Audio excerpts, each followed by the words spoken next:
And you've achieved so much at such a young age. Growing up in Tassie, the most unlikely place in the world to develop a world champion, Olympic gold medalist as a swimmer. How did that happen? Always had pools in the backyard, don't know why with the weather.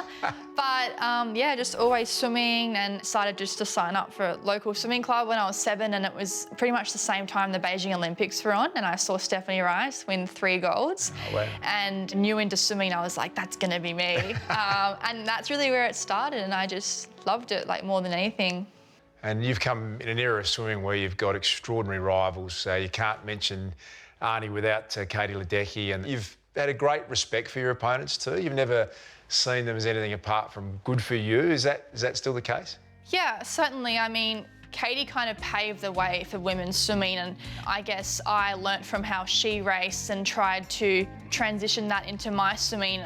With competitors as well, when I'm behind the blocks, certainly they are my competitor, but as soon as the race is over, I really just look to them as the person they are, because I value that more than who they are as an athlete, and I hope people see that the same with me too. Now, Arnie, clearly diet's a huge part of your life, and you need to be strict for you being an athlete and a professional. You're conscious of what you eat all the time. Then you add in a food intolerance and finding out you're gluten-free. Can you tell us about that journey for you?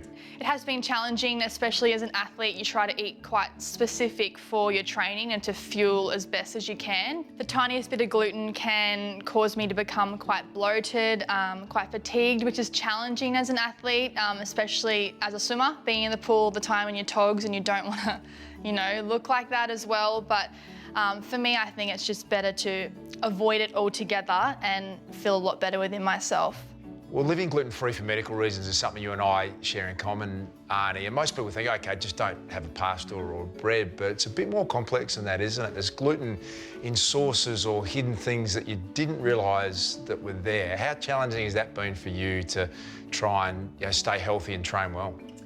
I think it's one thing to try and avoid it for training, but also you and I are people who probably do other things like go out and socialise and things like that, and I think that's probably the most challenging part, especially eating out in restaurants where a meal may say that it's gluten-free, but it still might come into contact with something, and there might be a bit of cross-contamination in the kitchen. There's actually one incident. We had the World Championships in Korea in 2019, and we were staying in a village, and there was a lot of food that had sauces and deep fried, and I was just too scared to really touch anything, and so I was living off pretty much plain white rice, baby tomatoes and fried eggs, breakfast, lunch and dinner for 10 days straight.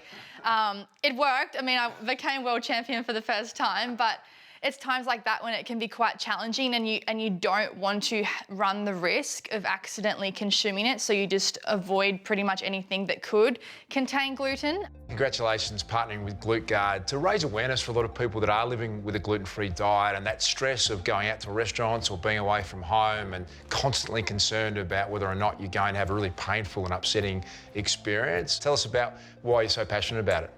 Yeah, there's a lot of us out there. 1 in 4 Australians living with a gluten-free diet, which is a lot more common than I actually realised.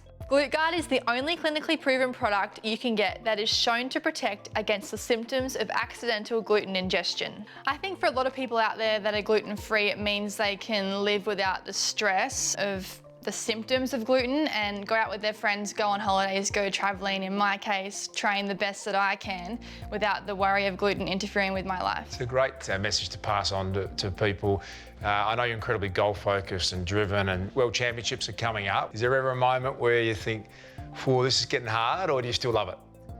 There are always days where you kind of wish you could roll back over and go back to sleep.